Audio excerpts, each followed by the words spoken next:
তো আজকে আমাকে আলোচনা করতে বলা হয়েছে মুসলিম বিশ্বের শিক্ষা পরিক্রমা, অতীত ও বর্তমান।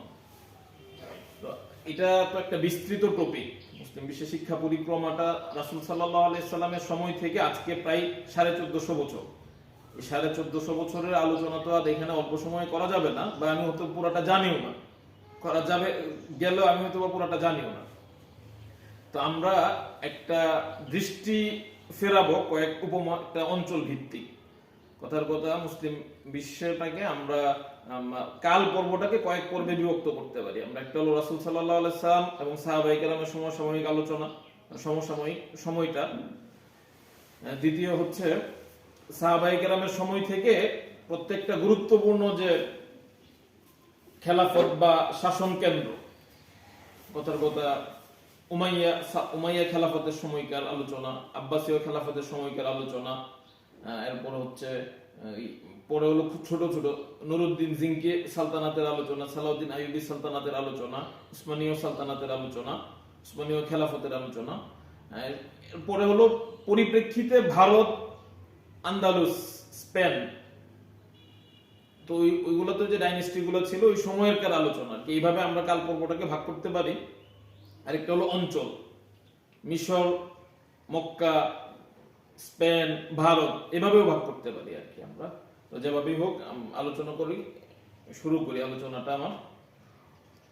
তো আমি দুইটা কিতাব ধরে আলোচনা করবো বেসিক্যালি। একটা হচ্ছে এই মুসলমানও কি গুজাস্তা হুয়া তালিম, মাওলানা শিবলি নোমানীর একটা মূল কিতাব। এটার মধ্যে আবার দুইটা অংশ, একটা হচ্ছে ইসলামী মাদারিস আর দারুল উলুম। মুসলমানও কি গুজাস্তা হুয়া তালিম কিতাবের দুইটা অংশ। একটা অংশের মধ্যে উনি আলোচনা করেছেন ইসলামের আবির্ভাবের পরে শিক্ষার রূপটা কেমন ছিল, মানে কি কি বিষয়ের উপর শিক্ষা দেওয়া হইতো। এই অংশে বইয়ের প্রথম অংশের মধ্যে হলো কি কি বিষয়ের উপর শিক্ষা দেওয়া হইতো। 2 নম্বর হলো এই প্রতিষ্ঠানগুলো কেমন ছিল, প্রতিষ্ঠানের কাঠামো বা প্রতিষ্ঠানের পরিধি বিস্তৃতি কেমন ছিল। এটা হলো একটা বই। আর একটা হলো কাদিম ইসলামী মাদারিস। এই দুইটা বইয়ের উপরে আমার আলোচনাটা দেখা যাবে যে এই দুইটা বই হাতে নিলে প্রায় খোলাসা আলোচনা এখানেই, মানে ওই দুইটা বইয়েরই খোলাসা আমি একটু আলোচনা করার চেষ্টা করব। তো শিবলি নোমানী রহমতুল্লাহ আলাইহি বলতেছেন যে ইসলামের আবির্ভাবের পরে দুনিয়াতে শিক্ষার অনেকগুলো নতুন ফর্ম সৃষ্টি হয়েছে। যেমন কোরআনে কারিমকে কেন্দ্র করে নাহু ফনের সৃষ্টি। এটা তো মোটামুটি আমরা যারা আবুল আসওয়াদ দুয়াইলি বা তাসনিফের যে মোটামুটি হেদায়েতুন নাহু যারা পড়ে সবাই এই আলোচনার মধ্য দিয়ে আসে। আলী রাদিয়াল্লাহু আনহু যে ঘটনাটা আর কি, আমি ওই ঘটনাটা বলতে চাইতেছি না।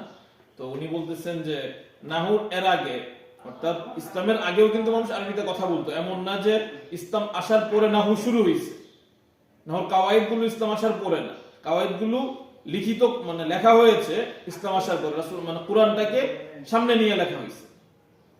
অর্থাৎ আহলে আরবরা যেভাবে কথা বলতো বা তখনকার সময়ে যে লেখার যে রীতিটা ছিল, লেখার রীতিতেই কোরআন নাজিল হয়েছে। কিন্তু এর আগে হলো নিয়ম কানুন গুলা একদম যে ফিক্সড, এর বাইরে কিছু করা যাবে না এরকম না। কিন্তু কোরআনকে সামনে নিয়ে নিয়ম গুলাকে প্রণয়ন করা হয়েছে।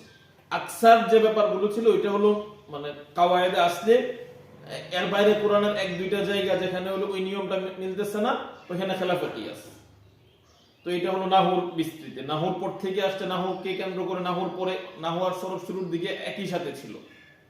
অনেকদিন পরে সরফ হয়েছে আলাদা করে। দেখা গেছে যে প্রত্যেকটা শব্দ নিয়ে, নাহু তো বাক্য তত্ত্ব আর সরফ হলো শব্দ তত্ত্ব। একটা প্রত্যেকটা শব্দ নিয়ে বাক্য আলোচনা করতে গেলে শুরু দিয়ে একটা শব্দ নিয়ে অনেক লম্বা আলোচনা করা লাগে। এরপরে বাক্য কিভাবে সঠিক হবে না হবে এটা নিয়ে আলোচনার খেয়ে হারায় ফেলে। এই জন্য সরফটাকে আলাদা করে দেওয়া হয়েছে, নাহু সরফ।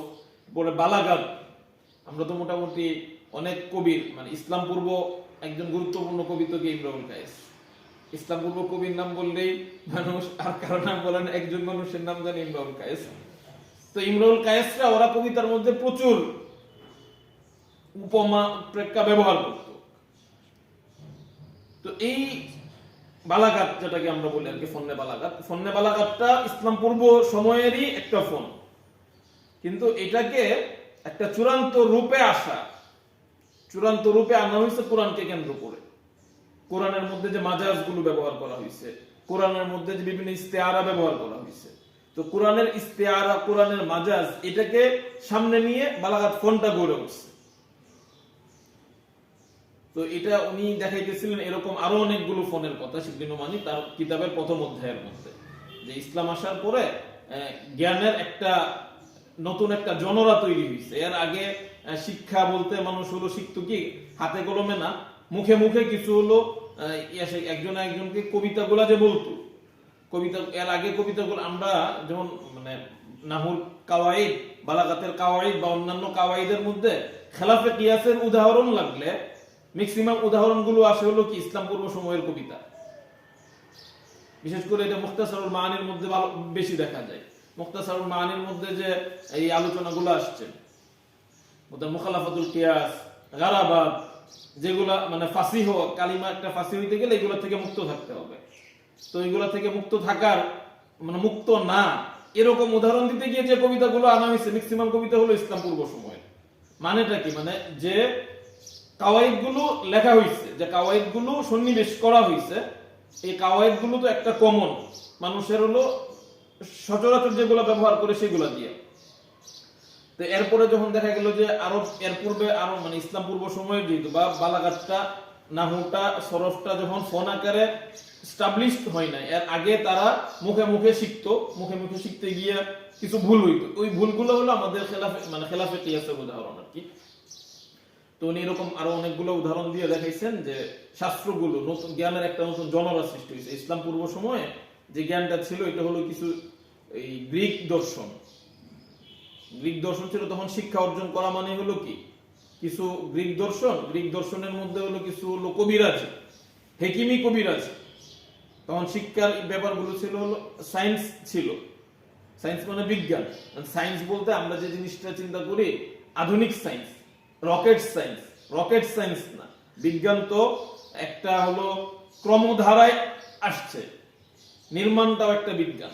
আমরা যে বিল্ডিং নির্মাণ করতেছি, বিল্ডিং নির্মাণটাও তো একটা বিজ্ঞান।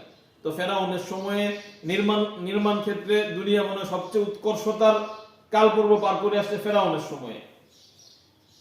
মিশর পিরামিড বানানো হয়েছে, আজকের দিনের মানে একটা আশ্চর্যজনক একটা স্থাপনা। তো এটা বলতেছে যে নির্মাণ বিজ্ঞান বা বিভিন্ন বিজ্ঞানের যে শাখাগুলো এগুলো অনেক কাল আগের থেকে আসতেছে। তো তখন হলো গণিত, এরপরে হলো আপনার এটাকে কি বলে চিকিৎসা বিজ্ঞান, গণিত, চিকিৎসা বিজ্ঞানের কিছু শাখা ইত্যাদি ব্যাপারগুলো ছিল হলো তখন শিক্ষার, আর কাগজে কলমে লেখালেখি। তো ইসলাম এসে নতুন একটা ভাষাটাকে মানে এটা শুধুমাত্র আরবিটাকেই প্রথমে ইয়া হয়েছে, আরবির পরে যে ইংরেজি ব্যাকরণ বলেন, অন্যান্য ভাষার যে ব্যাকরণ বলেন, ব্যাকরণগুলো ব্যাকরণ আকারে এস্টাবলিশ করার প্রয়োজনীয়তা দেখা দিয়েছে যখন ইসলামকে কেন্দ্র করে, কোরআনকে কেন্দ্র করে আরবি ব্যাকরণ গড়ে উঠছে। এরপর অন্যান্য ভাষার ব্যাকরণগুলো গড়ে উঠছে। একটা সাহিত্য আগে ছিল, ভাষা সাহিত্য ছিল, কিন্তু ব্যাকরণ সাহিত্যটা ছিল না। ব্যাকরণ সাহিত্যটা ইসলাম মানে আরবি ব্যাকরণটা গড়ে ওঠার পরে গড়ে উঠছে। যেটা হলো আমার বইয়ের যে শিবলি নোমানীর বইয়ের প্রথম অংশ। দ্বিতীয় অংশ যেটা আজকের এখানে গুরুত্বপূর্ণ মানে আমার আলোচনার টপিক, সেটা হলো যে আমাদের একটা কমন একটা আলোচনা আছে যে ইসলামের প্রথম প্রতিষ্ঠান কোনটা। আমি একটা বইয়ের মধ্যে লেখা বা আমাদের মজলিসুল ইলমির যে আমি যে ধারাবাহিক লেখাটা শুরু করছি, এটার মধ্যে প্রথম লেখাটা ছিল এটা হলো ইসলামের প্রথম মাদ্রাসা কোনটা, প্রথম প্রতিষ্ঠান কোনটা। একটা তো আমরা প্রাথমিকভাবে সবাই বলি হলো কোনটা, সুফা। রাসূল সাল্লাল্লাহু আলাইহি সাল্লাম মসজিদে নববী থেকে যে প্রতিষ্ঠানটা গড়ে উঠছে এটা সুফা। ঠিক আছে, সাহাবায়ে কেরামের সময়ে হলো বিভিন্ন জায়গায় কি হইতো, ইলমের হালকা হইতো, ওই এখানে বিভিন্ন উলামায়ে কেরাম যাইতেন, তাবেঈনরা যাইতেন সাহাবায়ে কেরামের কাছে, মসজিদে হালকা হইতো। কিন্তু আনুষ্ঠানিকভাবে একদম স্বীকৃত করতে আজকের যুগের যে মাদ্রাসা, এই মাদ্রাসার স্ট্রাকচার বা কাঠামো কখন গড়ে উঠছে আমাদের নলেজের মধ্যে আসে, আমাদের জেনে আসে সর্বপ্রথম লোক আমরা উদাহরণ দিতে পারি, মনে করতে পারি দর্শে নিজামুল মুলকের যে মাদ্রাসা, নিজামিয়া মাদ্রাসা। আমরা মনে করতে পারি হলো কি বলি যে নিজামিয়া মাদ্রাসা। তো নিজামিয়া মাদ্রাসা হলো 400 শতাব্দীতে, হিজরি 400 শতাব্দী। শিবলি নোমানী দেখাইতেছেন হিজরি 400 শতাব্দীর আগে আরবে আজমে আরো অনেকগুলো মাদ্রাসা ছিল। আমি আমার ওই যে লেখাটার মধ্যে আমরা এখানে যারা উপস্থিত আর লাইভ যারা দেখবেন হয়তো বা মজলিসুল ইলমি সদস্যই, লাইভের আমি যখন ভিডিওটা আপলোড হবে তখন এখানে আমি কর্তৃপক্ষকে আবেদন করবো আমার লেখাটা লিঙ্কটা দিয়ে দিতে, ওখান থেকে আমরা দেখতে পারবো বাগদাদে শিবলি নোমানী বলতেছেন যে 400 শতকে তো কি হইলো, মাদ্রাসা হইলো, মানে নিজামিয়া মাদ্রাসা হইলো। ইমাম বুখারী, ইমাম আহমদ ইবনে হাম্বল ওনারা তো আরো আগের লোক। তাহলে এই মাদ্রাসা বা কাঠামো, মাদ্রাসার যে কাঠামো, নিজামিয়া মাদ্রাসার যে কাঠামো, এই কাঠামোর আগে আর অনেকগুলো মাদ্রাসা হয়ে গেছিল। এই ওলামায়ে কেরাম ইমাম বুখারী রহমাতুল্লাহ আলাইহি যেখানে গিয়ে দর্শ দিতেন, আমরা তো বলি যে মাঠের মধ্যে দর্শ দিতেন, আলমগীর ভাই এটা ভালো বলতে পারবেন যে দর্শটা কি আসলে মাঠের মধ্যে হইতো কিনা, উন্মুক্ত মাঠে দর্শ হইতো নাকি এটা কোনো রেজিস্টার মেনটেন করা হতো? ইমাম বুখারীর কাছে যারা আসতেছেন ছাত্র যারা, এটা কি কোনো রেজিস্টার মেনটেন করা হইতো কিনা এটা জানা নাই। বাকি উনি খোলা জায়গায় দরজ দিচ্ছেন, আবার বিভিন্ন জায়গায় যেভাবে আমরা দরজ দিই এইভাবে দিচ্ছেন, চাঁদের আলোতেও দরজ দিচ্ছেন। দুইটা এখানে তাহলে দুইটা জিনিস করা যায়। ইমাম বুখারী রহমাতুল্লাহ আলাইহি একটা আছে হলো কি উন্মুক্ত আলোচনা, আমি হাদিস আলোচনা করতেছি, যেমন আমরা মসজিদে ওলামায়ে কেরামকে দাওয়াত করি, একজন এসে সবার মধ্যে গিয়ে আলোচনা করেন, তো সভা সেমিনার গুলো তখনও ছিল, ইমাম বুখারী রহমাতুল্লাহ আলাইহি সভা সেমিনারে গেছেন। আবার ওনার থেকে যারা হাদিস নিতেছেন উনি ইজাজতটা একটা হলো আম ইজাজত, আম ইজাজতটা উনি হলো যে সমস্ত হাদিসের ক্ষেত্রে উনি ইজাজত দিতেছেন, আম ভাবে বলতেছেন, এটা তো বলতেছেন, কিন্তু স্পেসিফিক যখন উনি ছাত্র পড়াইতেছেন তখন কিন্তু একটা রেজিস্টার মেনটেন করতেছেন, যে ওনার কাছে কারা আসতেছে কারা যাইতেছে, উনি কাদেরকে অনুমতি দিতেছেন, এটা একটা রেজিস্টার মেনটেন করা হইতেছে। তো একটা প্রতিষ্ঠানকে একটা রেজিস্টার মেনটেন করা, আর একটা হলো কি একটা নির্দিষ্ট জায়গার মধ্যে গিয়ে বসা, এটাই তো একটা প্রতিষ্ঠান। তো প্রতিষ্ঠানের যে ধারাটা অনেক সময় আলোচনা করা, মানে আমাদের ইতিহাসের কিতাবগুলো বলতে শুরু করলে আমরা নিজামিয়া মাদ্রাসা থেকে শুরু করি, এটা কি শিবলি নোমানী প্রবলভাবে খণ্ডন করতেছে। একটা হলো উনি একটা হাইপোথিসিস দিচ্ছেন যে প্রতিষ্ঠান না থাকলে ইমাম বুখারী তো রেজিস্টার মেনটেন করছেন এবং একটা নির্দিষ্ট জায়গার মধ্যে গিয়ে উনি দর্জ দিচ্ছেন, এটাই প্রতিষ্ঠান। এরপরে উনি দলিল দিয়ে দেখাইছেন 400 শতকের আগে, 400 শতক তো নিজামুল মুলুক তো এই সেলজুক সালতানাতের আমির ছিলেন, উজির ছিলেন। তো সেলজুক সালতানাতের তুগরিল বেগ, ওনার সময় তুগরিল বেগ, আর হচ্ছে কি এই তুগরিল বেগের পরে শাসক ছিলেন কি আলপারসালান, ওনাদের সময় আর হলো মেলিক শাহ। তো ওনাদের সময় হলো ওই নিজামুল মুলুক তুসি হাসান, আবুল হাসান নিজামুল মুলুক তুসি, ওনার হলো ওই সময়ের মধ্যে ছিলেন। তো শিবলি নোমানী দেখাইতেছেন খুদ তুগরিল বেগ মাদ্রাসা করছেন বাগদাদের মধ্যে, তুগরিল বেগের নিজের প্রতিষ্ঠা করা মাদ্রাসা আছে। তো তাইলে এই ধারণাটা ঠিক থাকে না আর কি, এটা হলো একটা। দ্বিতীয় কথা হচ্ছে উনি মানে আমরা যে নিজামুল মুলুক নিজামিয়া মাদ্রাসাটাকে কেন্দ্র ধরে নিচ্ছি, নিজামিয়া মাদ্রাসা তো বাগদাদে এই উমাইয়া সালতানাতের পরে একটা অংশ তো কোথায় মুভ করছে, স্পেনে গিয়ে মুভ করছে। আব্দুর রহমান আদ-দাখিল ওনারা গিয়া স্পেনে গিয়া, মানে তারিক বিন জিয়াদ ওনারা আগেই বিজয় করছেন। তো উমাইয়া সালতানাতের একটা অংশ মুভ করছে হলো স্পেনে গিয়ে। তো স্পেনে তখন হলো আমরা যে বলি যে কুর্তুবা, ইমাম কুর্তুবি আধুনিক সময় কর্ডোবা বলে, জ্ঞানের একটা ইউরোপকে অন্ধকার থেকে আলোর দিকে নিচে হচ্ছে স্পেনের শিক্ষা ব্যবস্থা, মুসলমানদের প্রণয়ন করা শিক্ষা ব্যবস্থা। তো মুসলমানদের প্রণয়ন করা শিক্ষা ব্যবস্থাটা তো হুট করে আসমান থেকে নাজিল হয়ে যায় নাই। তো ওই সময়টাতে অর্থাৎ নিজামিয়া প্রতিষ্ঠানের আগেই স্পেনে বিরাট বড় মাদ্রাসা গড়ে উঠছে। আমার এখনকার আলোচনা আমি হয়তো সামনের কি বলে আমি সামনের লেখাটা স্পেনের প্রতিষ্ঠানগুলো নিয়ে কথা বলবো। এরপরে হলো গত মাসে আমি যে লেখাটা লিখছি এটা হলো বাগদাদের কয়েকটা প্রতিষ্ঠান, তো বাগদাদের যে খলিফা মামুন, খলিফা হারুনুর রশিদের বাইতুল হিকমতের নাম তো মোটামুটি আমরা সবাই শুনছি, একটা গবেষণাগার, দূর দূরান্ত থেকে ওলামায়ে কেরামকে এখানে নিয়ে আসা হয়েছে। বাইতুল হিকমতের পরে খলিফা মামুনকে ইসলামের ইতিহাস দুইভাবে ব্যাখ্যা করে। একটা হলো খলিফা মামুনের ওই মুতাজিলা সম্প্রদায়কে প্রশ্রয় দেওয়ার একটা ব্যাপার আছে, এটাকে তো অবশ্যই আমরা পজিটিভলি বলবো না। আর একটা হলো গ্রিক দর্শনকে আরবিতে ট্রান্সলেট করার কাজটা খলিফা মামুনে করছে, খলিফা হারুনুর রশিদের সময়ে শুরু হয়েছে। তো গ্রিক দর্শনটাকে কোনো বিশ্লেষণের মধ্য দিয়ে না এনে সরাসরি হলো আরবিতে ট্রান্সলেট করা, এটাকে পজিটিভ নেগেটিভ দুইভাবেই দেখা যায়। একটা হচ্ছে কি দুনিয়া জ্ঞান বিকাশ সমৃদ্ধ করা, জ্ঞানটাকে বিকাশ করা বা সমৃদ্ধ করা, এই জায়গা থেকে তো ঠিক আছে। কিন্তু ওদের দর্শনের যে অসঙ্গতিগুলো, এই অসঙ্গতিগুলো তখনই চিহ্নিত করে দেওয়া দরকার ছিল, কিন্তু চিহ্নিত করা হয় নাই। চিহ্নিত না করার কারণে ওই সময়টাতেই মুতাজিলিরা দেখা যাইতেছে যে মুতাজিলা মত তখন উদ্ভব হইতেছে বা হয়ে গেছে, কিন্তু এরা হলো রসদ গ্রহণ করছে, বিভিন্ন দার্শনিক রসদ গ্রহণ করছে হচ্ছে ওইয়া থেকে, গ্রিক দর্শন থেকে। আচ্ছা, তো এটা তো খলিফা মামুনের ব্যাপারে একটা ইয়া দিলাম, নেগেটিভ ভাবে চিন্তা করতে। খলিফা মামুনের পজিটিভ যে ব্যাপারটা, খলিফা মামুন ইয়া থাকাকালে, যুবরাজ থাকাকালে, তো খলিফা হারুনুর রশিদের ছেলে মামুন, হারুনুর রশিদের শাসন আমলে খলিফা মামুন অনেকগুলো প্রতিষ্ঠান করছে। সে, আমার এক্সাক্ট জায়গাটা মনে নাই, হয়তো বা বাগদাদে এমন প্রতিষ্ঠান করছে। এটা হলো সে ইয়া হওয়ার পরে, খলিফা হওয়ার পরে ওখানে প্রফেসর হিসেবে নিয়োগ দিচ্ছে। প্রফেসর নয়, আমি আজকের দিনের যদি আমি চ্যান্সেলর বলি, ভার্সিটির যে ভাইস চ্যান্সেলর থাকে, ভাইস চ্যান্সেলর হিসেবে নিয়োগ দিচ্ছে একজন খ্রিস্টান ভদ্রলোককে। আমি এটা চিন্তা করার জন্য যে জ্ঞানটা কতটুকু বিস্তৃত হয়েছিল তখন, একজন খ্রিস্টানকে ভাইস চ্যান্সেলর হিসেবে নিয়োগ দেওয়া একটা মুসলিম শিক্ষা প্রতিষ্ঠান, যেখানে পড়াশোনাটা করবে বেসিক্যালি মুসলিম ছাত্ররা। খলিফা মামুনকে আমরা নেগেটিভলি আগে বলছি, কিন্তু তার পজিটিভ যে জিনিসটা, জ্ঞানটাকে সে বিকশিত করার পিছনে বিরাট বড় অবদান রাখছে। তো খলিফা মামুনের যে প্রতিষ্ঠানগুলো, এই প্রতিষ্ঠানগুলো আক্ষরিক করতে আজকের দিনের যে ইউনিভার্সিটি বলি আমরা, ওই ইউনিভার্সিটি ছিল। খলিফা মামুনের খেলাফত কেন্দ্র ছিল বাগদাদে। কিন্তু এখানে উনি দেখাইছে, শিবলি নুমানি দেখাইছে, এই আফগান থেকে ছাত্ররা ওখানে পড়তে গেছে।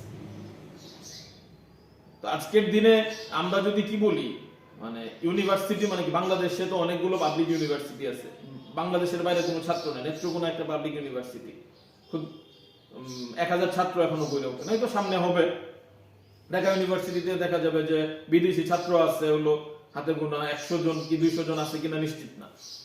ইউনিভার্সাল একটা ব্যাপার ইউনিভার্সিটি গুলোতে এখন কম, তখন একটা ছিল কি, নির্দিষ্ট একটা জায়গার মধ্যে যেহেতু কি ছিল না, আপনার মানে বাংলাদেশের শিক্ষা ব্যবস্থা অনেক বেশি উন্নত ছিল না, অর্থাৎ বাংলাদেশের লোকদের দেওবন্দে যাওয়া লাগতো, পাকিস্তানের লোকদের দেওবন্দে যাওয়া লাগতো, মায়ানমারের লোকদের দেওবন্দে যাওয়া লাগতো। এই জন্য দেওবন্দ একটা ইউনিভার্সাল একটা ব্যাপার। তো আরো 100 বছর আগে দেওবন্দে কিন্তু দর্শগুলা উর্দুতে হইতো না, দর্শগুলা হওয়ার ইয়া ছিল হলো কি আরবি, উর্দু হইতো, উর্দুতে যেহেতু ওনাদের মাদার ল্যাঙ্গুয়েজ, উর্দুতে বলতেন, কিন্তু যে জায়গাটা উর্দুতে ওর সমস্যা, ওই জায়গাটা ওনাদের এক্সপ্লেন করতে হইতো আরবিতে, কারণ আরবি ছিল একটা কমন ল্যাঙ্গুয়েজ। যেহেতু কোরআন হাদিস পড়তেছে, বাংলাদেশের লোকেরা দেওবন্দে গেলেও কোরআন হাদিস পড়ার জন্য যেহেতু গেছে, আরবিটা তাদের জানা। তো যে জায়গাটা হলো কি একটা কমন একটা আলোচনার যে ব্যাপার, সেই আলোচনাটা হইতো কিসের মাধ্যমে, আরবিতে হইতো। তার মানে একটা ইউনিভার্সাল একটা ব্যাপার ছিল দেওবন্দে। কিন্তু আজকের দিনে আমাদের হাটাজারি মাদ্রাসা কিন্তু ইউনিভার্সাল কোনো ব্যাপার না। হাটাজারিকে আমরা যে জামিয়া বলতেছি, হাটাজারি জামিয়া না, জামিয়া না এর জন্য যে এখানে কোনো ইউনিভার্সাল ব্যাপার নেই, কিন্তু জামিয়াতুল আজহার এটা জামিয়া, এটা ইউনিভার্সাল ব্যাপার, সারা বিশ্বের মানুষ এখানে পড়তে যাইতেছে। তো ওই যে সময়টা আমি বলতে, খলিফা মামুনের মাদ্রাসায় পড়তে যেত আফগান থেকে ছাত্র, বাংলা থেকে কেউ গেছে কিনা এটার রেজিস্টারে আমি নাম দেখি নাই, তো আমি পুরোপুরি পড়ি নাই, বা ডিপলি যখন ওই জায়গাটাই পড়বো তখন হয়তো বা পাইতেও পারি যে বাংলাদেশ থেকেও কোনো মানুষ পড়তে গেছে। তো এটার কথা উনি বলতেছেন যে উনি নাকচ করছেন যে নিজামুল মুলকের মাদ্রাসাটা প্রথম মাদ্রাসা না। আচ্ছা, তো প্রথম মাদ্রাসা নিজামুল মুলকের মাদ্রাসাটা তো হইলই। আজকের দিনে আমরা মাদ্রাসা বলতে যেভাবে বলি, যে আমরা যে গোরাবা ফান্ডের যে প্রতিষ্ঠানগুলো, আমি একটু 1 মিনিট কথা বলি, ফোন দিতেছেন। তো আমরা মাদ্রাসাগুলো একটা হীনমন্যতার মধ্যে থাকি। তার কথা ধরেন যে মাদ্রাসা গোরাবা ফান্ড থেকে যে টাকাটা দেওয়া হয়, এটাকে তো আমরা লিল্লাহ সদকা বইলা একটা হলো একটা হীনমন্য একটা অবস্থান থাকে। আসলে এটা হলো কি, যদি আমরা সুন্দর শব্দে বলি স্কলারশিপ বলি, স্কলারশিপের যে টাকাটা আসে, স্কলারশিপের টাকাটা কোত্থেকে আসে, রাষ্ট্র বহন করতেছে। তো মাদ্রাসাগুলো কালেক্টর হলো, মাদ্রাসার মোতামিম কালেক্ট করতেছেন বিভিন্ন জনের অনুদান। যাকাতটা তো কারণে কাউকে দিতে হবে, মানে যাকাত গ্রহণ করাটাকে আমরা একটু নিচু দৃষ্টিতে দেখি। আরে ভাই, একজন মানুষের উপর যদি যাকাত ফরজ হয়, তার কোনো না কোনো খাতে তো যাকাতটা দিতে হবে। তো সে একটা খাতের মধ্যে যাকাতটা দিল, তো মাদ্রাসার ছাত্ররা এটা পড়ার ক্ষেত্রে এটা গ্রহণ করলো, যাকাত গ্রহণ করার মধ্যে কোনো প্রকার হীনমন্যতা নেই। তো মাদ্রাসার ছাত্ররা স্কলারশিপ নিতেছে, তো আমরা হয়তো বা সিস্টেমেটিকলি ওইভাবে করতে পারি না। বাংলাদেশের যে আমরা মাদ্রাসাগুলো যদি সিস্টেমটা এরকম করতো, কথার কথা যে এরকম গোরাবা বোর্ডিং থেকে না দিয়ে একটা ছাত্রের হাতে টাকাটা দিয়ে দিত, একটা ছাত্রের মান্থলি খরচ হলো কথার কথা আনুমানিক 5000 4000 টাকা, তো টাকাটা সরাসরি বোর্ডিং ব্যবস্থাপনা না করে টাকাটা স্টাইপেন্ড হিসেবে ছাত্রের হাতে যদি ধরায়া দিত, ছাত্র গিয়ে বোর্ডিং এ জমা দিত, তাহলে কিন্তু মাসলাগত ভাবেও যে কিছু আলোচনা আমরা করি, আলোচনাটা থাকতো না, তামলিগটা হুবহু পুরোপুরি হইতো, তামলিগও হইতো। এবং এটা প্রকাশ করা যেত খুব সুন্দর ভাবে যে মাদ্রাসাগুলো স্টাইপেন্ড দিতেছে, তো ছাত্র পরে হলো তার এখান থেকে যতটুকু বোর্ডিং এ দেওয়া লাগে, কোনো ছাত্রকে ফ্রি নেই। মানে যদি বোর্ডিংটা এমন সিস্টেম করতো, মাদ্রাসাগুলোই তো ফ্রি দিতেছে, ফ্রি কোনো খানা নাই, ফ্রি কোনো খাবার নাই, ছাত্র হাতে স্টাইপেন্ড দিবে, ছাত্র ওই টাকা বোর্ডিং এ জমা দিবে, বোর্ডিং ব্যবস্থাপনা সুন্দরভাবে হবে, এটা সুন্দর হইতো আর কি। তো এটা নিজামিয়া মাদ্রাসার মধ্যে এটা ছিল। নিজামিয়া মাদ্রাসার ছাত্রদের ল্যাব, তোষক, বালিশ পর্যন্ত মাদ্রাসা থেকে দেওয়া হইতো। কিন্তু মাদ্রাসা দেওয়া হইতো কি সিস্টেমে, এখন হলো মানে আমাদের যাকাত ফিতরা নেওয়ার ক্ষেত্রে যে একটা হীনমন্যতা, মাদ্রাসাটা যেভাবে দেয় এটা হীনমন্যতার পদ্ধতি অবলম্বন করে মাদ্রাসা দেয়, এই জন্য হলো নিতে হীনমন্যতা। কিন্তু ওইখানে দিতে হলো কি, আপনি ভালো করছেন পড়াশোনার মধ্যে, আপনার স্টাইপেন্ড বাইরে যাবে, কথার কথা জাকাত থেকেই টাকাটা দিবে, ব্যবস্থাপনাটা করবে জাকাত থেকেই। একটা ছেলে পরীক্ষার মধ্যে ভালো করছে, জাকাত পাওয়ার মুস্তাহিক সে, তো তাকে কথার কথা এমনি নরমালি সময়ে যদি 500 দিরহাম দেওয়া হইতো, তো পরীক্ষায় ভালো করলে তাকে দেওয়া হয়েছে 700 দিরহাম। তো এটা তো জাকাতই সে পাইতেছে, কিন্তু পাইতেছে একটা সুন্দর সিস্টেমে, তার ল্যাব, তোষক, বালিশ সবই হলো মাদ্রাসা থেকে দেওয়া হইতো। নিজামিয়া মাদ্রাসা, নিজামিয়া মাদ্রাসার পরে হলো এই অনেকগুলো মাদ্রাসার নাম ওখানে আছে, আমরা পরবর্তীতে আরেকটা গুরুত্বপূর্ণ মাদ্রাসার নাম বলতে পারি। খেলাফতটা তখন কি ছিল, খলিফা মামুনদের খেলাফত হলো কি আব্বাসীয় খেলাফতের আরেকটা সবচেয়ে গুরুত্বপূর্ণ মাদ্রাসা হলো মুস্তানসিরিয়া মাদ্রাসা। আমি লেখাটার মধ্যে বেশ অনেকবার চিন্তা ভাবনা করছি, এটাকে আমি মাদ্রাসা বলবো না ইউনিভার্সিটি বলবো, মাদ্রাসা বলবো না ইউনিভার্সিটি বলবো, আপনাদের কি পছন্দ, কোন জিনিসটা বললে ভালো? এখানে আমি এখানে মাদ্রাসা শব্দটা কয়েকবার ইউনিভার্সিটি ব্যবহার করার পরে কাইটে দিয়ে শেষ পর্যন্ত প্রকাশের সময় আমি মাদ্রাসা শব্দটা লিখছি। কথা ইউনিভার্সিটি শব্দটা আমরা কি একটা লেজিটিমেটি পাওয়ার জন্য করি, যে ইউনিভার্সিটি বললে মানুষ বুঝবে, মানুষ মনে হয় সহজে এটার সাথে রিলেট করতে পারবে মনে হয়। কিন্তু ভাই মাদ্রাসা ইউনিভার্সিটি গুলা গড়ে উঠছে আদতে মাদ্রাসা থেকে। যে সলিমুল্লাহ খান সাহেবের আলোচনাগুলা যদি শুনি, ইউরোপের ইউনিভার্সিটি গুলো ঘুরে আসছে মাদ্রাসার ধারণা থেকে।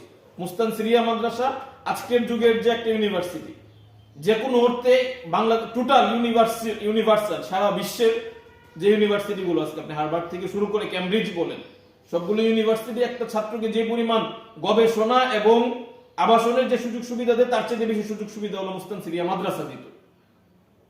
তারা এটাকে মাদ্রাসা হিসেবে প্রতিষ্ঠা করে। আমি বর্তমানে মানুষ বোঝার জন্য কেন ইউনিভার্সিটি বলবো, এটাকে আমি মাদ্রাসাই বলছি এখানে শেষ পর্যন্ত।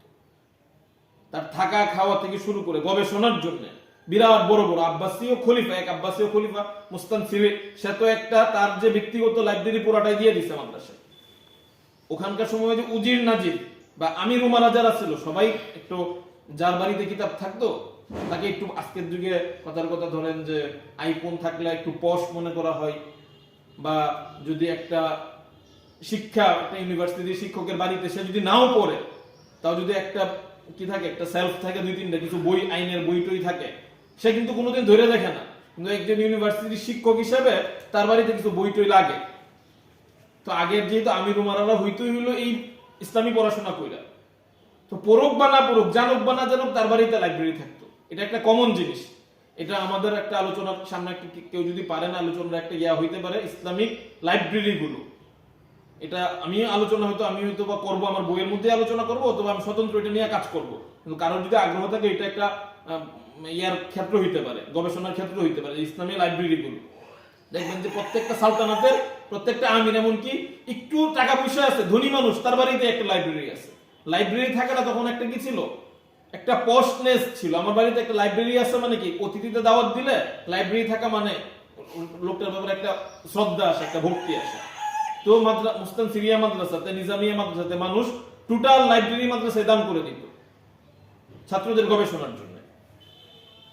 এবং একটা ছাত্র যদি কোনো একটা বিষয়ে নতুন কোন তথ্য হাজির করতে পারে, কথার কথা এই ইবনে হাজার আসকালানী, ওনারা গড়ে উঠছেন কোথা থেকে, ওনারা কোনো না কোনো প্রতিষ্ঠানে তো পড়ছেন, ওনারা যে নতুন নতুন ইয়াগুলা করছেন। কথার কথা আজকের দিনে আমি আলোচনাটা অল্প সময়ের জন্য অন্যদিকে একটু মুভ করি। বাংলাদেশের প্রেক্ষিতে আমাদের কথা হয় যে বাংলাদেশের উলামায়ে কেরামের ইয়া নাই কেন, গবেষণা নাই কেন। পাকিস্তানের উলামায়ে কেরামের গবেষণা আছে, দেওবন্দের উলামায়ে কেরামের গবেষণা আছে, বাংলাদেশের উলামায়ে কেরামের গবেষণা নাই কেন, এর একটা আলোচনা থাকে। যদি আমার ইয়ার মধ্যেই পড়বে, বাংলাদেশের প্রেক্ষিতেই পড়বে, মাঝখান দিয়ে বলে নেই আর কি। তো কথার কথা, বাংলাদেশের একজন আলেমের অর্থনৈতিক পরিস্থিতিটা এমন যে আপনি দাওরা পড়ার পরে মাস্ট বিকল্পহীন অপশন হলো শিক্ষকতায় যাওয়া। এবং বাংলাদেশের শিক্ষকতায় ঢোকা মানে কি, আপনার অতীতে যা পড়ছেন সব ভুলে যাবেন। যে কিতাবটা পড়াইতেছেন এক্সট্রা মোতালা এত দূরের কথা, 7টা করে ঘন্টা থাকে এক একজন শিক্ষকের। আপনি মুখতাসারুল মাআনি পড়াইতেছেন, আবার জালালাইনও পড়াইতেছেন। মুখতাসারুল মাআনি পড়াইতেছেন, জালালাইন পড়াইতেছেন, হেদায়েতুন নাহু পড়াইতেছেন, আবার হলো কি পাঞ্জেগঞ্জ পড়াইতেছেন। আপনি পাঞ্জেগঞ্জ পড়ে চিন্তা করেন, পাঞ্জেগঞ্জ, হেদায়েতুন নাহু, মুখতাসারুল মাআনি, জালালাইন। আমি আর বেশি কিতাব দরকার নাই, 4টে কিতাব যদি একজন শিক্ষকের ভাগে থাকে, এই শিক্ষকের জীবনে আর কিছু করার ডানে বামে তাকানোর কোনো সুযোগ নেই। কথার কথা, তাহলে সে গবেষণাটা করবে কখন? সে যদি সেরেফ মুখতাসারুল মাআনি পড়াইতো, মুখতাসারুল মাআনির উপর সে গবেষণা করতে পারত, জালালাইনের উপর, তাফসীরের উপর গবেষণা করতে পারত। কিন্তু আমাদের কি হাসিয়াতুস সবই পড়তে পড়তে, 1 পৃষ্ঠা হাসিয়াতুস সবির মানে কি খুরাফাত পড়তে পড়তে মুখতাসারুল মাআনি নিয়ে যে সারা বিশ্বব্যাপী চমৎকার চমৎকার আলোচনা আছে, এটা আমাদের জানারই সুযোগ হয় না। ওদের মধ্যে মুখতাসারুল মাআনি, কওমি মাদ্রাসাগুলোর মধ্যে আলোচনা একটা বোরিং একটা কিতাব, আউট করে দেওয়ার মতো একটা কিতাব। মুখতাসারুল মাআনির ভিতরে ঢোকেন, আমার কাছেও শুরুতে মনেই হইতো যে মুখতাসারুল মাআনি কেন পড়বো, এখানে তো বালাগাতের কিছু নাই। আরে ভাই, মুখতাসারুল মাআনি আমাদেরকে বালাগাত পড়ানোর জন্য মুখতাসারুল মাআনি পড়ায় না। দর্শে নিজামীতে যে মুখতাসারুল মাআনিটাকে ঢোকানো হয়েছে, এটা বালাগাত পড়ানোর জন্য না। দুরুসুল বালাগাত পড়েই আপনি বালাগাত করবেন, বালাগাত পড়ার জন্য হলো দুরুসুল বালাগাত। মুখতাসারুল মাআনিটা ঢোকানো হয়েছে কি আন্তর্জাতিক ভাবে বালাগাত নিয়ে কি কি আলোচনা আছে সেটা জানার জন্য, সেটা বোঝার জন্য। এই যে আমার আরেকটা লেখার মধ্যে দর্শে নিজামের উপর যে আমি লেখা লিখছি, ওখানে একটা দর্শে নিজামের কয়েকটা বৈশিষ্ট্যের মধ্যে শিবলী নোমান একটা বৈশিষ্ট্য বলতেছেন, একটা ফোনের সবচেয়ে কঠিন কিতাবটা দর্শে নিজামীতে ঢোকানো হইতো, যেন এই কিতাবটা পড়তে গিয়ে আনুষঙ্গিক যে কিতাবগুলো লাগে সেই কিতাবগুলো একটা ছাত্র পড়ে ফেলে। তো মুখতাসারুল মাআনি, শরুল আকাইদ, এই কিতাবগুলো দর্শে নিজামীতে অন্তর্ভুক্ত করা হয়েছে, যেন শরুল আকাইদ পড়তে গিয়ে আকাইদ সম্পর্কে তার আরো যে মানে শরুল আকাইদটা দর্শে নিজামীতে কেন পাঠ্য করা হয়েছে, শেষের অংশের যে আকাইদগুলো, আমরা বলি যে শরুল আকাইদ হলো কি শেষের অংশের যে আকাইদগুলো আছে এগুলো আগে পড়ে ফেলে।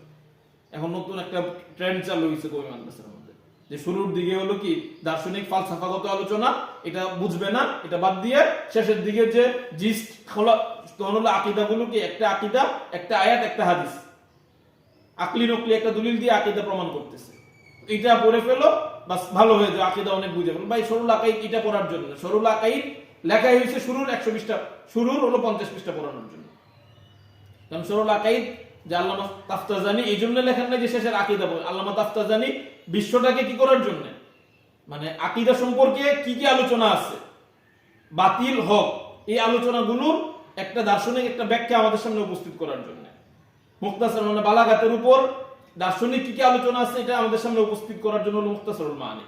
তো আমাদের হইতেছে কি মুখতাসারুল মাআনিও পড়ায়, জালালাইনও পড়ায়, সবকিছু পড়াইতে গিয়ে আর গবেষণার সময় থাকে না। তো ওইখানে কথার কথা ইবনে হাজার আসকালানি, পরে হলো কি আরেকজন ইমাম সুয়ুতি, জাহাবি, ওনারা যে এত এত কাজ করছেন, ওনারা প্রত্যেকটা গবেষণা প্রকাশ করার পরে রাষ্ট্রের পক্ষ থেকে ওনাদেরকে প্রণোদনা দেওয়া হতো। ইমাম জাহাবির টাকা পয়সার কোনো চিন্তা ছিল না, উনি যে খাইতে পারবে না, কথার কথা মানে কথার আমি যদি সারা জীবন এখানে ইলমের জন্য ওয়াকফ করে দেই, ওনার পরিবারকে রাষ্ট্র চালাইতো, ইমাম জাহাবির পরিবারকে রাষ্ট্র চালাইতো, ইমাম ইবনে হাজারের পরিবারের কি সুখ দুঃখ এটা রাষ্ট্র দেখতো, ওনাদের পক্ষে কাজ করা সম্ভব ছিল।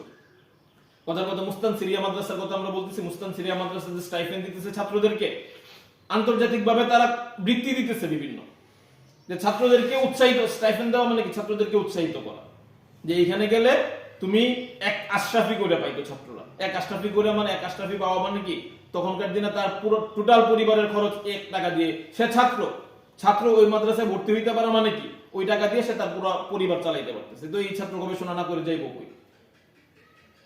আচ্ছা, এরপর হলো কি এটা আব্বাসী আমল, এরপর হলো পরে আমি নুরুদ্দিন জিনকির দিকে যাই। নুরুদ্দিন জিনকি উনি সর্বপ্রথম দারুল হাদিস, এর আগে হাদিসের কিতাব পড়ানো হইতো, হাদিসের কিতাব তো মোটামুটি সব কিতাবগুলো এর আগেই লেখা হয়ে গেছে, আমরা আজকের দিনে যে হাদিসের কিতাবগুলো জানি মোতামাদ আলাই, ওইগুলো সবগুলো লেখা হয়ে গেছে, কিন্তু সবগুলাকেই পড়ার যে একটা ব্যবস্থা করা, কুতুবে সিত্তা সহ অন্যান্য কিতাবগুলো একসাথে পড়ার ব্যবস্থা করা, এটা সর্বপ্রথম করছেন হলো নুরউদ্দিন জিনকি। উনি হালাবের মধ্যে ওনার শাসন ক্ষমতা ছিল, ওনার খেলাফ ছিল, মানে রাজধানী ছিল দামেস্ক। ওনার সময় দামেস্ক গড়ে উঠছে। আরেকটা জিনিস মাঝখানে, যখন যে সালতানাত বা খেলাফতের রাজধানী, ওই সালতানাত বা খেলাফত কেন্দ্রিক ইলমের বিকাশটা করছে। কথার কথা, নুরউদ্দিন জিনকি যখন দামেস্কে মাদ্রাসাগুলা করতেছেন, নুরউদ্দিন জিনকি নিজামিয়া মাদ্রাসা থেকে অনুপ্রাণিত হয়ে দামেস্কে মাদ্রাসা করতেছেন। নিজামিয়া মাদ্রাসা হলো বাগদাদে। তো বাগদাদের আগে কথার কথা মাদ্রাসা ছিল হলো কি কুফা, বসরা যে জায়গাটা আছে, আলী রাদিয়াল্লাহু আনহুর খেলাফত পরবর্তী সময়ে। উমাইয়াদের খেলাফত ছিল হলো কোথায়? সিরিয়াতে। তো উমাইয়াদের খেলাফতে উমাইয়ারা হলো রাষ্ট্র জয়ের পিছনে বেশি ভূমিকা। উমাইয়াদের সময়ে আলাদা করে মানে শিক্ষা প্রতিষ্ঠান অতটা গড়ে ওঠে না। উমাইয়াদের ইয়া ছিল রাষ্ট্র বিস্তৃতি। কথার কথা, উমাইয়া সালতানাতের সময় স্পেন বিজয় হয়ে গেছে, এদিকে হিন্দুস্তানে মুসলমানদের আগমন শুরু হয়ে গেছে।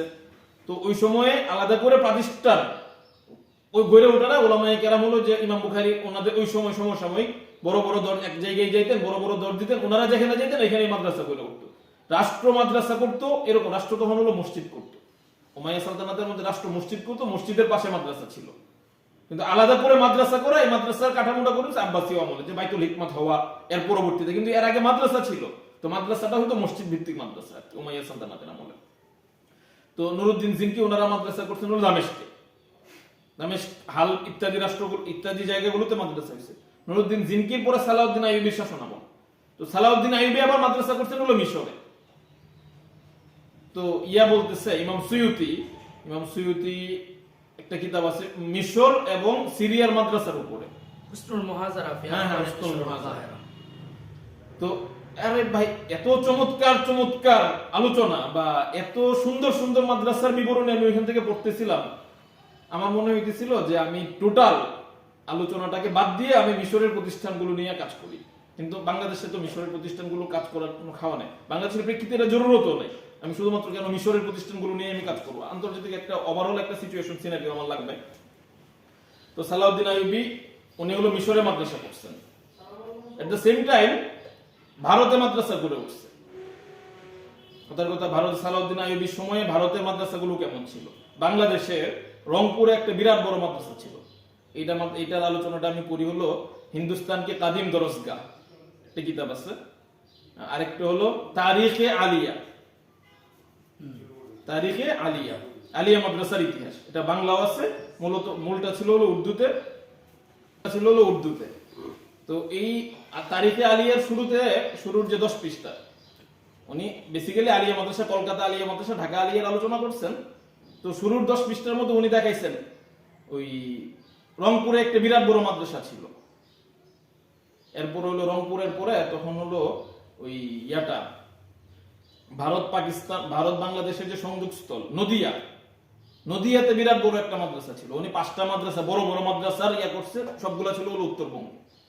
এবং শরীফউদ্দিন আবু তাওয়ামা সোনারগাঁওয়ে মাদ্রাসা ছিল। তো এটা হলো আমাদের বাংলাদেশের মাদ্রাসা, শরফুদ্দিন আবু তাওয়ামা। তো বাংলাদেশের মাদ্রাসাগুলো গড়ে উঠছে ওই সালাউদ্দিন আইয়ুবী সমসাময়িক এই মাদ্রাসাগুলো। কিন্তু আমরা বাংলাদেশের মাদ্রাসার ইতিহাস খুঁজতে গেলে সর্বপ্রথম মাদ্রাসা হলো হাটাজারি মাদ্রাসা। হাটাজারির আগে আমরা যাইতে পারি না। এখন এখানে আরেকটা হলো যে একটু আগে যেটা বলতেছিলাম, আমাদের গবেষণাটা কি হয়ে যায়, এই কমি মাদ্রাসা কিন্তু গবেষণা হয় না, যে সংকটের কারণে, মাত্র বললাম অর্থনৈতিক সংকটের কারণে। বাংলাদেশে ইসলামী শিক্ষার ইতিহাস, এটার গবেষণাটা যদি পড়তে চান, ম্যাক্সিমামটাই পড়তে হবে হলো আমার থেকে, বিভিন্ন ভার্সিটির অধ্যাপকদের থিসিস থেকে। আমি কয়েকদিন আগে ওই ইসলামিক ফাউন্ডেশন থেকে একটা আনম নাসিরউদ্দিন, ওনার ওই যে বইটা ছবি দিছিলাম, ইসলামী শিক্ষার বিকাশ ও বিস্তৃতি, এই টাইপের। তো উনি এখানে হাটাজারি মাদ্রাসার ইতিহাস, এরপর হলো সরসর্দি মাদ্রাসার ইতিহাস, উলামা বাজার মাদ্রাসার ইতিহাস, উনি 1965 সালের মাদ্রাসাগুলোর বিবরণ দিতেছেন। 1965 সালে বাংলাদেশে 56টা দাওরা হাদিস পর্যন্ত মাদ্রাসা ছিল। আমাদের মিফতাহুল মাদ্রাসা মনে, তার আগে মিফতাহুল মাদ্রাসার নাম আছে, মৌ মাদ্রাসার নাম আছে। তো এটা হলো শেষ সময়ের কথা, যে শেষ সময়ে মাদ্রাসাগুলা দেওবন্দ পরবর্তী মাদ্রাসা। দেওবন্দ আগে হলো মাদ্রাসাটা হলো দেওবন্দের দিল্লিতে, আমি ভারতের কথা বলতেছি। ভারতের 2টা ধারা ছিল মাদ্রাসা, একটা হলো দিল্লি কেন্দ্রিক রহিমিয়া মাদ্রাসা, আরেকটা হলো ফিরিঙ্গি মহল কেন্দ্রিক নিজামিয়া মাদ্রাসা। তো রহিমিয়া মাদ্রাসার মধ্যে ছিল হলো আপনার হাদিস কেন্দ্রিক আলোচনাটা, শাওলিউল্লাহ মুহাদ্দিস দেহলভি বা আব্দুল হক মুহাদ্দিস দেহলভি, ওনাদের ধারাটা ধরছিল হলো রহিমিয়া মাদ্রাসা। আর হলো নিজামিয়া মাদ্রাসা ছিল হলো প্রাচীন যে নিজামুল মুলকের যে মাদ্রাসা, বাগদাদের যে নিজামুল মুলকের মাদ্রাসার শিক্ষা সিলেবাসটা, আগে তো আলোচনা শিক্ষা সিলেবাসের জায়গাটা মিসিং, ওখানে কুরআন হাদিস যেটা শিবলি নোমানী রেফারেন্স থেকে বললাম, নাহু সরফ হাদিস এগুলাই ছিল, পাশাপাশি গ্রিক দর্শন ছিল। তো নিজামিয়া মাদ্রাসা ওই নিজামুল মুলকের মাদ্রাসা, যে দিল্লির বাগদাদের যে নিজামিয়া মাদ্রাসার অংশবিশেষ সিলেবাসের মধ্যে সে গ্রহণ করছে, দর্শনকে গ্রহণ করছে। তো নিজামিয়া মাদ্রাসার ক্ষেত্রে ওটার কথা এই সুল্লামুল উলুম, এরপরে হলো কি মাইবুজি ইত্যাদি দর্শনের কিতাবগুলো ছিল, অনেক পরেও ছিল। দেওবন্দ গড়ে উঠছে এই দুইটার সমন্বয়ে। দেওবন্দ ইমাম শাওলিউল্লাহ মুহাদ্দিস দেহলভির হাদিসের ধারাগুলো নিচ্ছে, বা নিজামিয়া মাদ্রাসার মধ্যে কিন্তু আখেরে গিয়া হাদিসের ছিল না। আমার তো ওই যে লেখাটা, এটাও লিংকের মধ্যে দিয়ে দিতে বলবো আমি, নিজামিয়ার যে দর্শা নিজামির যে আলোচনা, শিক্ষা বিকাশটা। তো দেওবন্দ গড়ে উঠছে হলো এই দুইটার প্রেক্ষিতে, এই দিল্লির রহিমিয়া মাদ্রাসা আর হলো ফিরিঙ্গি মহলের নিজামিয়া মাদ্রাসা। দেওবন্দকে কেন্দ্র করে এই উপমহাদেশে যে নতুন যে বিস্তৃতি 1867 সাল বা 68 সালের দিকে দেওবন্দ হয়েছে। তো দেওবন্দের পরে মায়ানমারে মাদ্রাসা হয়েছে। আজকে আমরা মায়ানমারের মাদ্রাসাগুলো কিন্তু খোঁজ জানি না। আমরা মায়ানমারকে বিস্তৃত চিন্তা করি হলো কোন পর্যন্ত, আরাকান পর্যন্ত। আরাকানের ছাড়াও ওই বাহাদুর শাহ জাফরের নির্বাসনে কোথায় পাঠানো হয়েছে? রেঙ্গুনে নির্বাসনে পাঠানো হয়েছে। তো রেঙ্গুনে যদি নির্বাসনে পাঠানো হয়, রেঙ্গুন কি জন্য নির্বাসনে? তো ওইখানকার একটা মুসলিম কমিউনিটি ছিল, ওইখানে বড় 3টা মাদ্রাসার আলোচনা ওইখানে আছে, আছে কি বলে ওই বইটার মধ্যে আছে, ইসলামিক ফাউন্ডেশনের যে বইটা, মায়ানমারে 3টা মাদ্রাসার কথা বলছে। নেপালে মাদ্রাসা আছে। ভারতের যে মাদ্রাসা, আজকে আমরা দেওবন্দ শুধুমাত্র চিনি, বা ভারতের মাদ্রাসা বলতে গেলে দেওবন্দ, সাহারানপুর, এরকম মাত্র অল্প কয়েকটা মাদ্রাসার নাম চিনি। ইসলামী জ্ঞানের বিকাশটা সবচেয়ে বেশি ঘটছে হলো দক্ষিণ ভারতে। মাদ্রাসার যে পরিধি বা মুসলিম কমিউনিটি যে স্ট্রং, এটা হলো সবচেয়ে বেশি হলো ইয়ার দিকে, এই জায়গাটা না কেরালা, কর্ণাটকের দিকে। মালাবার মুসলিম ছিল ওইখানে। মালাবার মুসলিম হলো এই ব্রিটিশদেরকে সর্বপ্রথম প্রতিহত করার যে সর্বপ্রথম যারা সশস্ত্র বিদ্রোহে নামছে, এটা হলো মালাবার মুসলিম। ব্রিটিশ আসছেই কিন্তু গুজরাট দিয়ে, ভারতের দক্ষিণ দিক দিয়ে। আমরা কিন্তু ব্রিটিশদের আলোচনা পড়ার সময় আমরা বলি হলো কোন দিক দিয়ে ব্রিটিশরা ঢুকছে, কলকাতা দিয়ে ঢুকছে। ব্রিটিশটা কিন্তু বাংলার এই উপমহাদেশে কলকাতা দিয়ে ঢুকে না, 3টা পয়েন্ট দিয়ে ব্রিটিশ ঢুকছে। একটা হলো মুম্বাই দিয়ে, আরেকটা হলো মাদ্রাজ গুজরাট দক্ষিণ দিক দিয়ে, আরেকটা হলো এদিক দিয়ে ঢুকছে। মূলত এদিক দিয়ে আগে ছিল হলো ফ্রান্স, ডাচ, ওলন্দাজ, ওরা ছিল। ওদেরকে প্রতিহত করতে আসছে হলো ইংরেজরা এই আমাদের ওই অঞ্চলটাতে। কিন্তু এদের সূচনাটা হয়েছিল, ঢোকার সূচনাটা হয়েছিল হলো দক্ষিণ দিক দিয়ে, মুম্বাইয়ের ওই দিক দিয়ে, দিক দিয়ে, গুজরাটের এই দিক দিয়ে। সর্বপ্রথম সশস্ত্র বিদ্রোহ করছে মালাবার মুসলিম। ওই অঞ্চলের শাফি মাযহাবের প্রবণতাটা ওইটা বেশি, যেহেতু মালয়েশিয়ার ওই দিক কাছাকাছি ওই অঞ্চলটা। তো সবচেয়ে সুন্দর প্রতিষ্ঠিত মাদ্রাসাগুলো আছে হলো দক্ষিণ ভারতের দিকে। মহারাষ্ট্র, মুম্বাই যেটাকে আমরা চিনি, মহারাষ্ট্রে আক্কেলকুয়া একটা মাদ্রাসা আছে, অনেক বড় মাদ্রাসা। দিকে আলোচনা, আমার প্রধান আলোচনার টপিক ছিল তো শুরুতে যেটা বলছি, এটাই ক্রমবিকাশটা কিভাবে হয়েছে। আর বর্তমানে কিন্তু ভারতের কথা বললাম, বর্তমানে আর 2টা জায়গার কথা আমি ইন্ডিকেট করি, 3টা জায়গা, তুরস্ক, মালয়েশিয়া, আর একটা হলো ইন্দোনেশিয়া। তুরস্কে একটা ক্রাইসিসের মধ্য দিয়ে গেছে, খেলাফত বিলুপ্তির আগে এবং পরে। খেলাফত বিলুপ্তির পরে না, শুধু খেলাফত বিলুপ্তির আগে এবং পরে। খেলাফত বিলুপ্তিটা তো আমরা শুধুমাত্র এই খেলাফত বিলুপ্তি বলেই শেষ করে দিই, কিন্তু এই খেলাফত বিলুপ্তি করার জন্য মুসলিম প্রতিষ্ঠানগুলোকে আগে ধ্বংস করতে হয়েছে। মুসলিম প্রতিষ্ঠানগুলো তো কিন্তু এমন না যে কামাল আতাতুর্ক একদিনের বিধান জারি করে প্রতিষ্ঠানগুলো বন্ধ করে দিচ্ছে। অনেক আগের থেকেই একটা বন্ধের প্রক্রিয়া আস্তে আস্তে ছিল, মানুষদের ব্রেইন ওয়াশ করা। তো খেলাফত বিলুপ্তি হইল, নতুন যে শিক্ষা কাঠামো তুরস্কে গড়ে উঠছে, এটা এখন আজকের সময়ে এসে আমি তো ওইটার আলোচনা তো করেই ফেলছি। তুরস্কের শিক্ষা ব্যবস্থা নিয়ে আলোচনা তো আমার লেখার মধ্যে আছে, ওইটাও লিঙ্কের মধ্যে থাকবে ইনশাআল্লাহ, আশা করি। তো বর্তমানে ইমাম হাতিব স্কুল তুরস্কে, ইমাম হাতিফ স্কুল নামটা থেকে কি কিছু বোঝা যায়? ইমাম হাতিফ মানে আমি আমি ইমাম হাতিফ স্কুলের সন্ধান পাইছি 2017-18 সালের দিকে, কিন্তু ইমাম হাতিফ বুঝেন। ইমাম হাতিফ মানে তুরস্কে মূলত খরে হ বলে, খালিল যার নাম তাকে তুরস্কে উচ্চারণ করে হালিল বলে। তো এটা আমি আসলে খুঁজে পাইতেছিলাম যে হাতিফ মানেটা কি। হাতিফ মানে খাতিব, আর বর্ডারে বলে হলো ফ। তো এই জন্য পরে গিয়ে ইদানিং পড়তে গিয়ে পরে বুঝলাম যে হাতিফ মানে খতিব।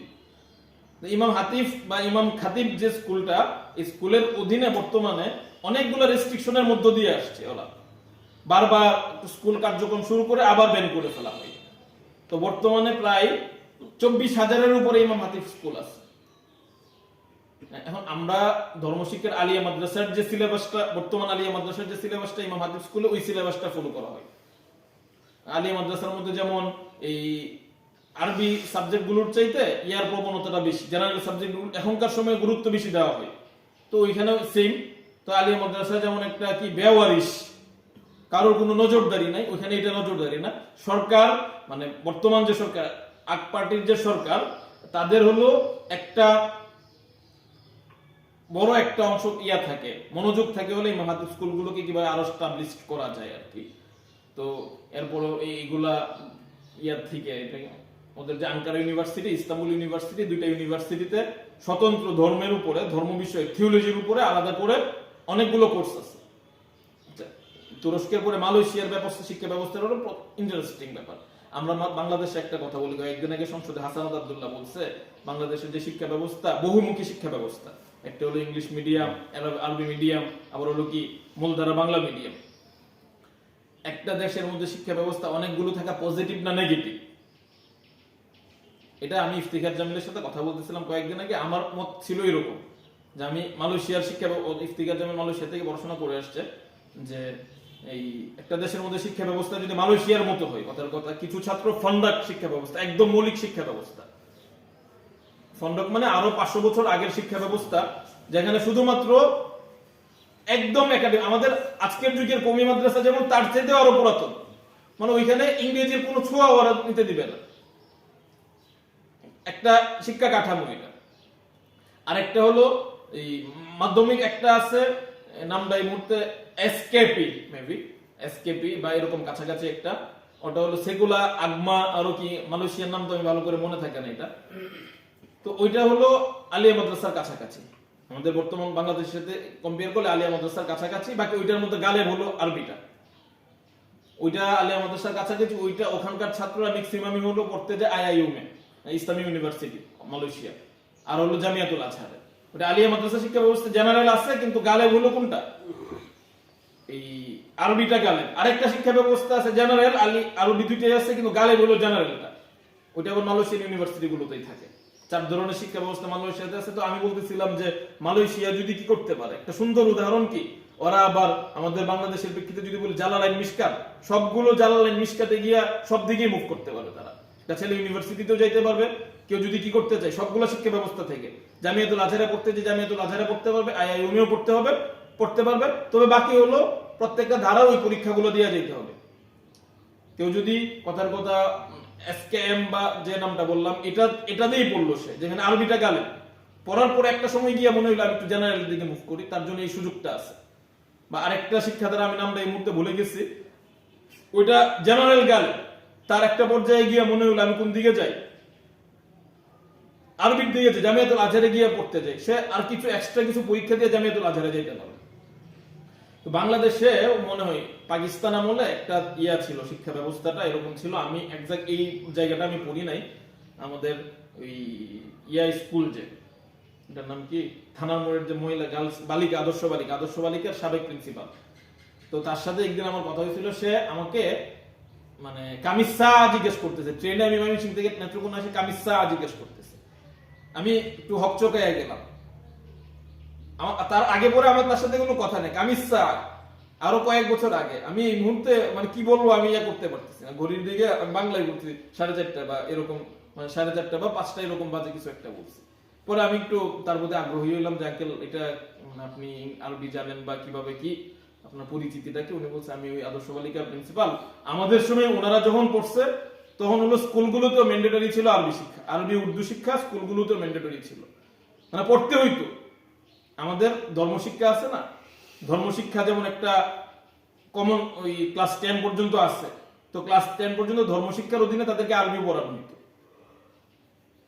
তো এই বাংলাদেশের শিক্ষা ব্যবস্থার মধ্যে এটা ছিল আরবি উর্দু পড়ানোটা, শুধুমাত্র আলিয়া মাদ্রাসা না, আলিয়া মাদ্রাসার মধ্যে তো উর্দু এখনো আছে, আলিয়া মাদ্রাসার মধ্যে উর্দু আছে এটা মনে হয় আলিয়া মাদ্রাসার ছাত্ররাও জানে না। আলিয়া মাদ্রাসার মধ্যে যে উর্দুতেও পড়ার এখনো সুযোগ আছে এবং প্রত্যেকটা বছর পরীক্ষার মধ্যে উর্দুর প্রশ্ন হয়, এটা আলিয়া মাদ্রাসার ছাত্ররাও মনে হয় জানে না। আমি জানি না মামা আপনি বলতেছেন, আমি রানিং ছাত্রদেরকে বলতেছি আর কি। তো এই আর কি যে ডাইভার্সিটি, একটা শিক্ষা ব্যবস্থার মধ্যে যদি ডাইভার্সিটি থাকে এটা পজিটিভ না নেগেটিভ, আপনি ডাইভার্সিটি গুলো রাখতে দেন। এখন হাসানাতের যে তার যে প্রস্তাব, তার প্রস্তাব থেকে কি হয়, কথার কথা সবগুলো শিক্ষা দ্বারা বিলুপ্ত করে একটা শিক্ষা হোক। বাংলাদেশে একমুখী শিক্ষা ব্যবস্থা কখনো একটা রাষ্ট্রের জন্য কল্যাণকর না। তো আমাদের কওমি মাদ্রাসাগুলোর স্বকীয়তা, আমরা যে স্বকীয়তার কথা বলি, স্বীকৃতি দরকার নেই।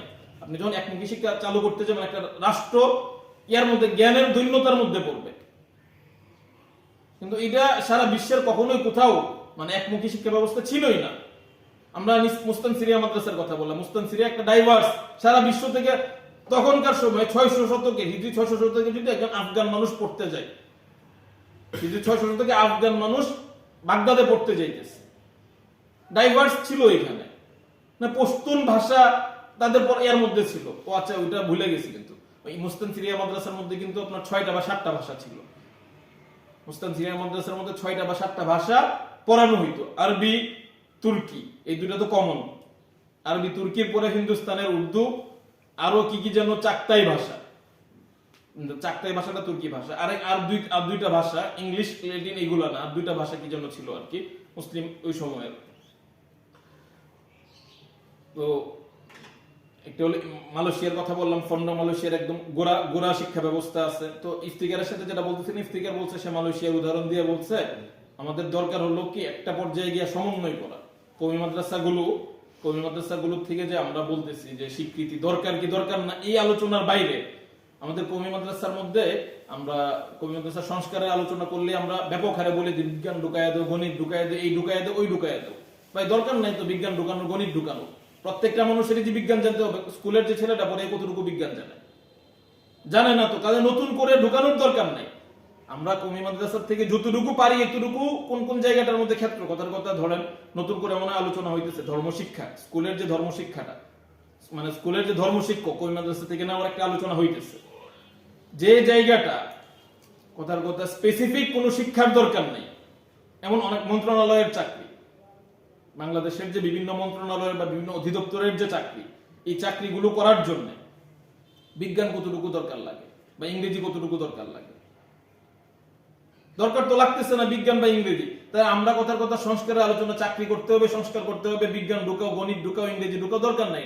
কমন ইংরেজিটা ঢুকানো যেতে পারে, কমন গণিতটা ক্লাস 6-7 পর্যন্ত বা ক্লাস 6ও দরকার নাই, ক্লাস 5 পর্যন্ত গণিত থাকতে পারে। বিজ্ঞান ক্লাসের যে বিজ্ঞান, 9-10 যে বিজ্ঞান, অত বিজ্ঞানের দরকার নাই।